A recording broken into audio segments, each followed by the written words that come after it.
para pregar nesse texto. E quando eu li o texto, eu vi, meu Deus, eu já preguei nesse texto no Guará 2 em 2012. E depois num evento de jovens em 2015. Mas é o texto que o Senhor mandou, está na sequência, eu tenho que obedecer.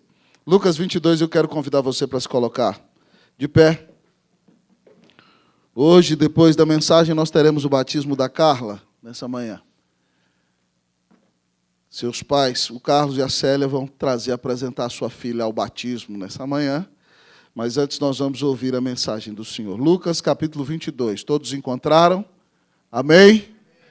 Amém? Nós vamos ler a partir do versículo de número 31. Lucas 22, a partir do versículo de número 31. Lucas 22, a partir do versículo de número 31. Assim diz a palavra do Senhor. Simão, Simão, eis que Satanás vos reclamou para vos peneirar como trigo. Eu, porém, roguei por ti, para que a tua fé não desfaleça. Tu, pois, quando te converteres, fortalece os teus irmãos. Ele, porém, respondeu, Senhor, estou pronto a ir contigo, tanto para a prisão como para a morte. Mas Jesus lhe disse, afirmo-te, Pedro, que hoje 3 vezes negarás que me conheces, antes que cante o galo. Oremos ao Senhor. Senhor, nós nos humilhamos diante de Ti. Ó Deus, nós agradecemos todas as orações feitas aqui nessa manhã, Senhor. Foram orações de gratidão, Senhor. Orações de gozo e júbilo em Ti, por causa da grande salvação que temos, por causa da ação do Senhor na história, na Tua palavra e na história da Tua igreja. E, ó Deus, nós queremos dizer para o Senhor que nosso grande objetivo na pregação dessa manhã é exaltar o Senhor. É dar toda glória somente a Ti. Que lindo hino podemos cantar, Deus, ó Pai, em que no seu estribilho, de maneira bonita, canta os 5 solas que a Reforma deixou para nós. Ó Deus, nós te agradecemos pela Escritura, nós te agradecemos por Jesus, nosso Redentor, te agradecemos, Deus, ó Pai, pela graça, pela fé. E queremos, Deus, dar-te a Ti toda a glória. Espírito Santo, nessa manhã, como teus filhos pediram, transborda em nossa vida com a Tua palavra. Aquece o nosso coração com a Tua palavra. Transforma teu povo, Deus, pelo poder da Tua palavra. Ó Deus, e que nessa manhã, se alguém aqui que nos visita ou que é membro, ainda não está fiado na defesa do nosso grande advogado, que a partir de hoje essa pessoa, ó Deus, ó Pai, creia no Senhor, se aproxime do Senhor, abrace o Senhor, nunca jamais deixe o Senhor, porque o Senhor é aquele que roga por nós diante do trono de Deus. Nós oramos, Senhor, agradecidos por tudo, em nome de Jesus. Amém. Podem sentar, queridos irmãos e irmãs.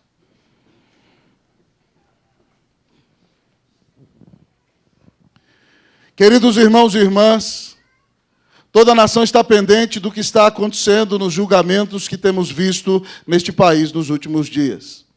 Essa semana, muitas pessoas ficaram perplexas ao ver o ministro do Supremo Tribunal Federal tirar alguns julgamentos da mão do juiz Sérgio Moro, que talvez é o juiz mais respeitado nesse país em dias de tanta crise, de tanta dificuldade e de tanta dor.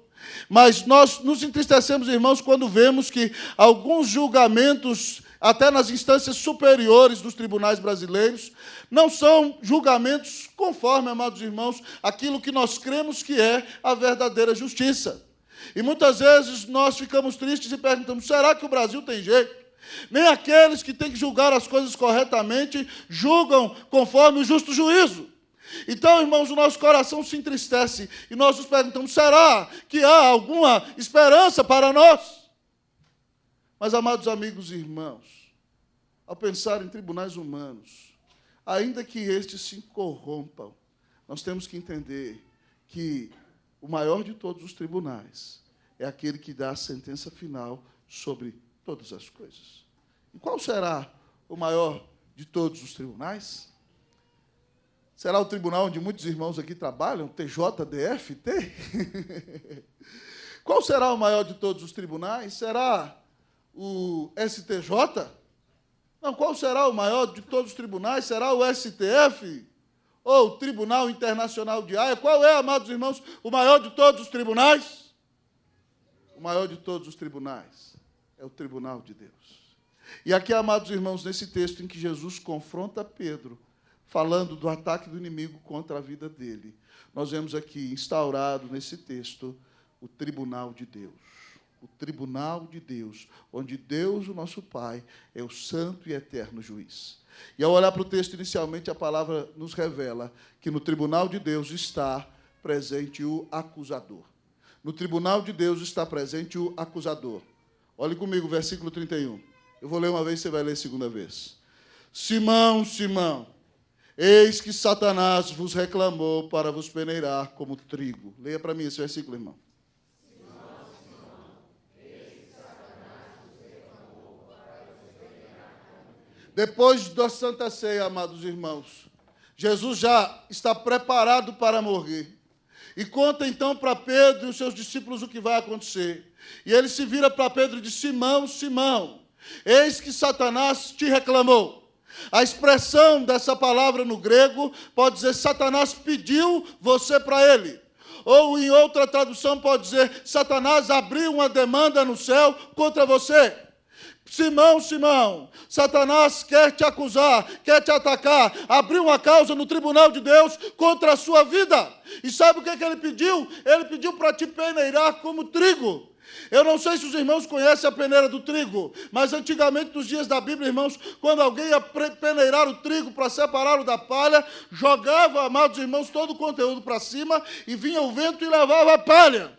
Então o trigo caía na peneira de novo. Então, mais uma vez, o peneirador jogava para cima, o vento sopra e leva a palha e o verdadeiro trigo cai. E Satanás está acusando Pedro de ser palha. Satanás está dizendo que Pedro não é trigo, que Pedro é um falastrão, que fala fácil sobre as coisas de Jesus. Mas na hora em que as coisas apertarem, ele nega o Senhor.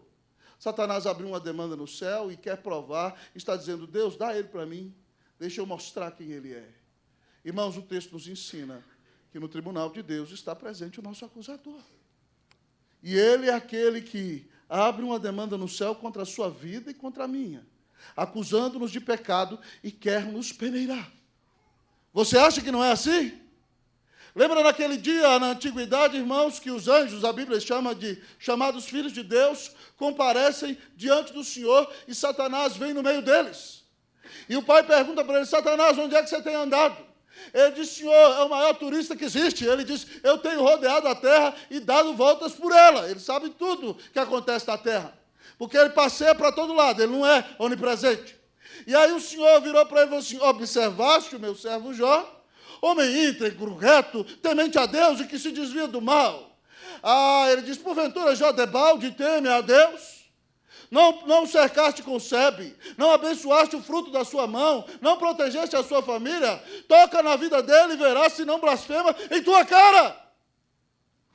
E o Eterno disse então a Satanás: vai, tudo que ele tem está sob o seu poder, só não lhe tires a vida. E, amados irmãos, o texto já tinha dito para nós que Jó tinha 7 filhos, 3 filhas, e era o homem mais rico do Oriente, com 11.500 animais. Então, certo dia, Jó levanta tranquilo, seus filhos estão num banquete na casa do primogênito, os 10 filhos, e aí Jó está em casa e recebe a notícia de que os sabeus, muito sabidos, vieram e atacaram as suas jumentas e os seus bois, amados amigos e irmãos, e levaram todos. Quando, então, ele está falando isso, amados irmãos, logo em seguida vem outro dizendo que fogo caiu do céu e consumiu, amados irmãos, suas 7.000 ovelhas de uma vez só. Depois vem outro e diz que estava cuidando dos 3.000 camelos. E de repente, amados amigos e irmãos, vieram os caldeus e deram com um grande ataque e levaram os 3.000 camelos. Em 3 notícias nós vemos na vida de Jó que muitas vezes os problemas vêm de turma. E aí, amados amigos e irmãos, se não bastasse, chega o último dizendo: seus filhos estavam comendo na casa do filho primogênito, e veio um vento que bateu nos 4 cantos da casa. Eu nunca vi isso, um vento vinha aqui bater 1, bater 2, bater 3, bater 4, e mataram todos, e sobrei só eu. E Jó, então, se torna um pai sem filhos. Irmãos, o inimigo pediu para atacar a vida dele. E o Eterno permitiu. E a Bíblia diz que Jó rasgou o seu manto, rapou a sua cabeça e adorou, dizendo: nunca nu saí do ventre da minha mãe, nu para lá voltarei. O Senhor deu, o Senhor tomou. Bendito seja o nome do... Depois de um tempo, Satanás voltou. E Deus virou para ele: observaste o meu servo Jó? Homem íntegro e reto, temente a Deus e que se desvia do mal. Embora me incitasse sem causa contra ele, ele se manteve fiel a mim. Ele diz: toca na carne dele, para ver se ele não blasfema. Olho por olho, dente por dente. E Deus fala: vai lá, só não lhe tires a vida. E a Bíblia diz que Satanás veio, irmãos, e encheu Jó de tumores, da planta do pé, aqui de baixo, até a coronilha da cabeça. E a Bíblia diz que Jó se sentou e começou a se raspar, e a mulher dele não aguentou mais, disse: amaldiçoa a Deus e morre. E ele vira para ela e fala assim: mulher, falas como qualquer doida. Temos recebido o bem de Deus, não vamos receber também o mal. E a Bíblia diz que em tudo isso Jó não pecou, nem atribuiu a Deus falta alguma. Irmão, tem dia que Satanás pede a Deus para vir contra a sua vida.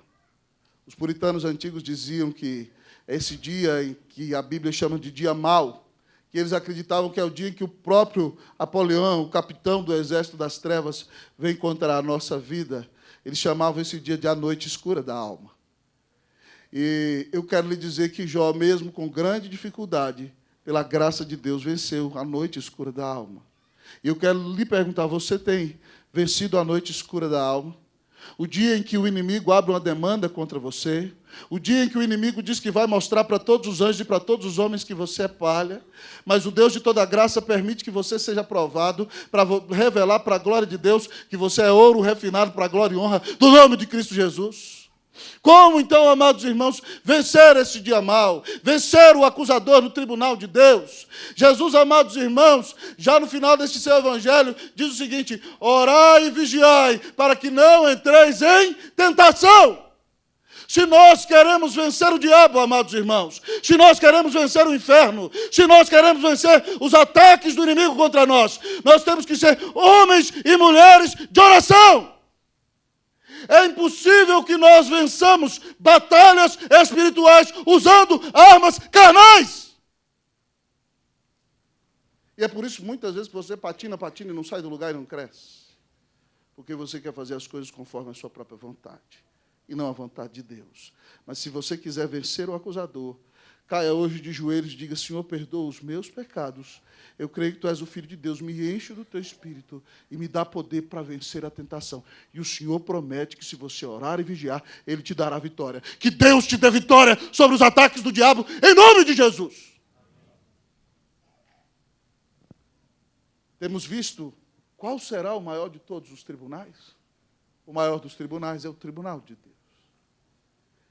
E o tribunal de Deus, nele está presente o acusador, o acusador. Mas, em segundo lugar, nós vemos que está presente o acusado. Em primeiro lugar, está presente o acusador. Mas, em segundo lugar, está presente o acusado. Quem é o acusado? Pedro, líder dos apóstolos. O homem que confessou que Jesus era o Cristo. Mas, daqui a pouco, quando Jesus vai morrer, ele diz: Senhor, tem misericórdia de ti, não podes falar essas coisas sobre ti mesmo. Tu és um grande líder de Israel. Jesus diz: arreda, Satanás, porque não cogitas das coisas de Deus, e sim das coisas dos homens. Pois bem, Jesus diz a ele, leia para mim o versículo 31 de novo, pode ler, por favor? Simão, Simão, eis que Satanás... Simão, Simão, Pedro é o acusado. Jesus disse que orou por ele, para interceder por ele. Mas, irmãos, mesmo com a advertência do Senhor Jesus, Pedro não cai em si, não se humilha. Ele devia estar pensando: o Filho de Deus está falando isso, eu tenho que levar esse negócio a sério. E tinha que cair de joelhos e se humilhar. Mas ele é soberbo, amados irmãos. Primeiro crime dele no texto de cara é a soberba. Ele é o acusado, é culpado e é réu, porque Jesus está dizendo que ele vai ser tentado, e ele, no lugar de clamar e pedir a misericórdia do Senhor, veja o que ele diz no versículo 33, leia comigo, vamos lá. Ele, porém, Senhor, estou pronto a ir contigo, tanto para a prisão como para a morte. O Senhor Jesus diz que ele vai ser tentado, que Satanás, que é a cabeça dele, diz: Eu eu vou contigo para a prisão. E se brincar, vão matar o senhor, eu entro no meio e morro no seu lugar. Soberbo. Soberbo, culpado, irmãos. Mas se não bastasse, além disso, ele é culpado não só da sua soberba e do seu orgulho, mas de alta traição. Porque ele vai negar o Senhor. Ou o que o Senhor diz para ele no versículo 34, vamos lá? Mas Jesus lhe disse, afirmo-te, Pedro, que hoje 3 vezes negarás que me conheces, antes que o galo cante. Quando Jesus fala em outro evangelho que ele vai negá-lo, ele diz assim, eu? Essa raça toda aqui pode negar o Senhor. Eu nunca, jamais te negarei. Então, meus irmãos, Pedro é um soberbo, é um prepotente, é um cabeça dura. Mas o texto da palavra também nos diz, amados irmãos, que além de tudo isso, Pedro é um traidor. Ele nega ao Senhor Jesus. Olha o que Jesus diz para ele, preste atenção aqui. Hoje, antes que o galo cante, tu me negarás 3 vezes. E Pedro se cala para não rebater, mas ele não acredita que isso vai acontecer. E nós sabemos, então, que Jesus vai para o Getsemane com eles, e ele não pode nem orar com o Senhor Jesus. Você se lembra, Pedro não consegue, diz que não vai negar o Senhor, não consegue nem orar com ele. E, de repente, irmãos, quando os guardas vêm prender Jesus, ele diz, sou eu, os guardas caem no chão. Mas eles se levantam, prendem Jesus, Pedro arranca da espada e corta a orelha de Malco. Jesus vai lá e cura a orelha de Malco e diz que, se Deus quisesse, Deus mandaria legiões para defendê-lo, mas naquela hora ele tinha que morrer. Então Jesus vai preso, e nesse capítulo mais adiante o texto diz que Pedro seguia a Jesus de longe. Então Pedro entra no pátio da casa do sumo sacerdote, onde Jesus estava sendo julgado pelos judeus. E uma criada vira e fala, eu vi você no meio deles, você pertence a esse povo. Ele fala, eu, mulher? De jeito nenhum. E aí, daqui a pouco, ele está lá na fogueira, sentado, seguindo a Jesus de longe. O problema de quem segue a Jesus de longe é esse. No meio da fogueira, na roda dos escarnecedores, dizem para ele, você estava no meio dele. Ele falou assim, não, eu nunca, vocês estão enganados. E depois, então, mais um tempo ele está na roda, e como ele é falastrão, não consegue ficar calado, o sotaque de Galileu ficou aberto diante de todo mundo. E aí, então, eles viravam assim, você é Galileu, rapaz, você estava com ele, olha o seu jeito de falar. E Pedro falou, eu não, de jeito nenhum, negou, por fim até praguejou, amados irmãos. Até palavrão Pedro falou naquele dia. E quando ele fez isso, a Bíblia diz que o Senhor saiu lá de dentro e olhou nos olhos dele. Imagine o olhar do Senhor naquele dia. O Senhor saiu lá de dentro, já tendo apanhado um tanto, olhou para ele. A Bíblia diz que Pedro olhou nos olhos de Jesus, abaixou a cabeça, saindo, chorou amargamente. Pedro é acusado, irmãos. Pedro é avisado. Mas Pedro é culpado, amados amigos e irmãos. Ele é soberbo. Ele é falastrão. Ele traiu o próprio Senhor, que daqui a pouco dará a vida por ele na cruz, no momento mais importante da vida do Senhor. Na hora em que Jesus está sendo crucificado, João está lá com Maria, de frente para a cruz. Jesus disse, mulheres aí teu filho, filhas aí tua mãe. Mas Pedro disse que estaria lá, e lá não esteve. Ele abandonou o seu Senhor no momento mais importante. Pedro é acusado, Pedro é culpado. Mas não é só Pedro que é acusado e só Pedro que é culpado, não. Você que aqui está também é culpado. Houve algum momento da sua vida que você desejou algo em seu coração que não agradava a Deus? Houve algum momento em sua vida em que você falou uma mentira acerca de alguém? Houve algum momento em que você esteve envolvido em um conluio para denegrir ou deteriorar a imagem de alguma pessoa?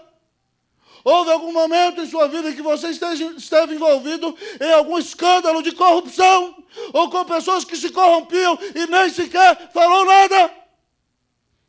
Houve algum momento em que você traiu a pessoa a quem você jurou fidelidade no altar e achou que ninguém estava vendo, Deus estava vendo e o inferno estava zombando de você? Meu querido amigo e irmão, houve algum momento em que você contou uma mentira para ficar bem na fita, como se dizem, como uma pessoa legal e mais inteligente do que é? Pedro é culpado e você também. O que nós faremos, irmãos, no tribunal de Deus?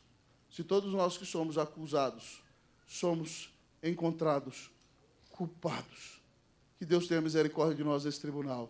Em nome de Jesus. Amém, meus irmãos? Mas ao olhar para o texto, irmãos, prestem muita atenção na palavra. Deus fala conosco na pregação. A palavra do Senhor nos diz aqui, em terceiro lugar, que no tribunal de Deus, além de estar presente o acusador, e no tribunal de Deus, além de estar presente o acusado, para a glória de Deus, no tribunal de Deus está presente um advogado. No tribunal de Deus, preste muita atenção, Deus está falando com você. No tribunal de Deus está presente um advogado. Versículo de número 32. Eu lerei uma vez, vocês lerão outra vez. Eu, porém, roguei por ti, para que a tua fé não desfaleça. Tu, pois, quando te converteres, fortalece os teus irmãos. Vocês, irmãos.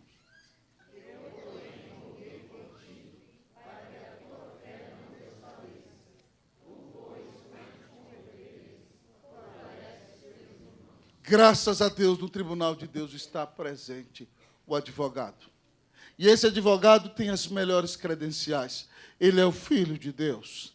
Ele não estudou em Princeton, não estudou em Yale, não estudou em Harvard, não estudou na UNB, não estudou na USP, não estudou na Complutense de Madrid, nem na Pontifícia Católica de Roma, do Vaticano. Não, irmãos.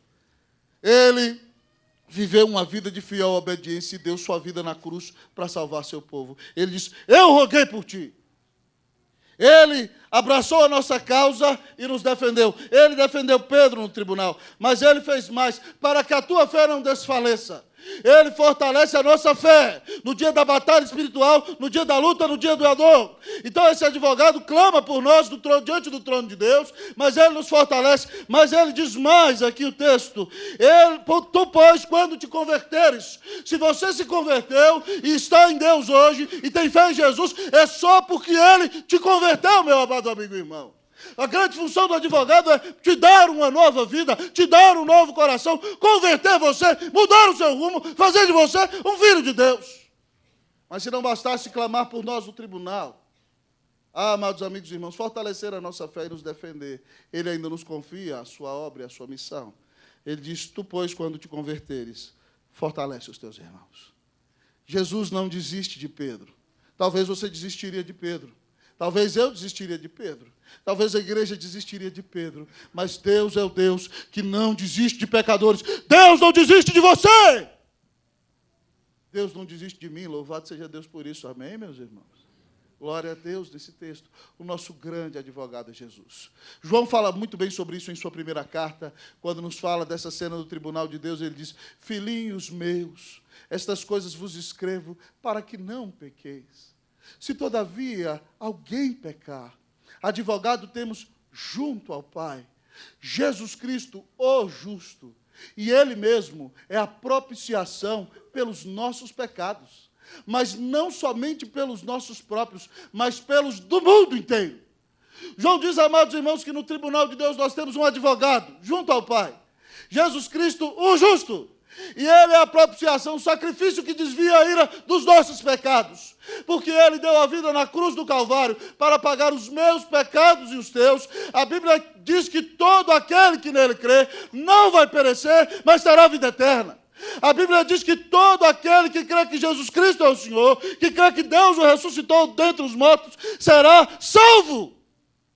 A Bíblia diz que todo aquele que confia que Jesus Cristo é o único mediador entre Deus e os homens, pois ele disse, eu sou o caminho, a verdade e a vida, ninguém vem ao Pai senão por mim. Todo aquele que crer em Jesus será justificado, será perdoado, será lavado, e já terá então acesso à presença de Deus, e será livre e se tornará perdoado, filho, amado, amigo do Senhor Deus. Louvado seja Deus, irmãos, pela bênção do seu tribunal, e porque nele nós temos advogado, toda glória seja dada ao nome de Jesus. Irmãos, é mais ou menos, eu contei essa história quando preguei esse texto aqui em 2012. É mais ou menos a cena nossa no tribunal de Deus. Imagine nós no tribunal. Imagine aquelas cenas de filme em que você está. E, de repente, então, está o réu sendo acusado e o réu é você. E o seu pecado já te acusa. A sua maldade e tudo que você fez. Mas se levanta o acusador ali, o inimigo das suas almas, dizendo, esse homem, meritíssimo dos meritíssimos, soberano Deus, diz que é teu servo. Mas quando ele está sozinho, Deus, as coisas que ele faz não são lícitas, referir. Ele diz que é teu filho, mas eu encontrei contando mentiras na rua. Essa mulher diz que é tua filha, mas está envolvida em um conluio de corrupção. Ah, aquele homem fez os votos aqui no altar, mas diz que é casado, mas quer viver vida de solteiro. Ah, esse aqui diz que é teu servo, mas adora o dinheiro, adora o prazer, adora o poder. Ah, essa aqui diz que é tua serva, tem cara de santinha, mas no fundo do coração ela deseja coisas que desagradam o Senhor. Ó, meritíssimo juiz justo, não vejo como poderás perdoá-lo. Tem que ser condenado, é falso, é soberbo, está perdido. Acabou-se o acusado. Enquanto ele zomba, você vai se agachando no tribunal e vai se encolhendo, dizendo: eu estou perdido, eu estou acabado, já não há mais esperança para mim. Até que se levanta o grande advogado. E ele diz: meritíssimo dos meritíssimos, eterno Senhor, bem verdade é que esse homem é culpado de todas as coisas que se lhe acusam, mas meritíssimo dos meritíssimos, a quem eu chamo de Pai, tu na eternidade fizeste um pacto comigo, em que eu daria a minha vida, em que tu me darias aqueles que são meus. E tu determinaste que todo aquele que cresce em meu sacrifício seria salvo, seria perdoado, seria lavado de todos os seus pecados. Pois bem, grande juiz, eu sou o defensor deste homem. Eu dei a vida na cruz por ele. Ele creu em mim. E a tua palavra diz que todo aquele que crê em mim é justificado pela fé. Ele creu em mim. Eu dei a vida por ele. Os seus pecados já foram pagos.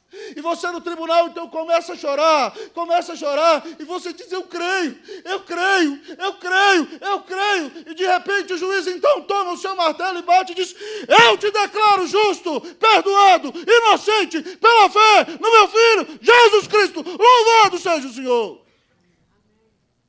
Meu querido amigo e irmão, no tribunal de Deus, nós temos o advogado. Eu quero lhe dizer que não importa o tamanho do seu pecado. Eu quero lhe dizer que não importa o tamanho da sua ofensa. Não existe pecador tão sujo que Jesus não possa limpá-lo. Não existe pecador tão perdido que Jesus não possa achá-lo. Não existe pecador tão distante que Jesus não vá buscá-lo. Não existe pecador tão inveterado que Jesus não possa quebrantá-lo. Nessa manhã, se você, no tribunal de Deus, precisa da defesa do Senhor Jesus, se você abandonou a justiça própria, se você entendeu que a sua soberba não te leva a lugar algum, nessa manhã arrependa-se hoje dos seus pecados e diga: eu creio, eu creio, eu creio, eu creio em Cristo Jesus. E você ouvirá o martelo do juiz dizendo: eu te declaro inocente, eu te declaro justo, pela fé no meu Filho, Jesus Cristo. Como está você hoje? Dominado pelo acusador? Deprimido como acusado? Jesus está dizendo que Ele é a tua defesa. Creia nele,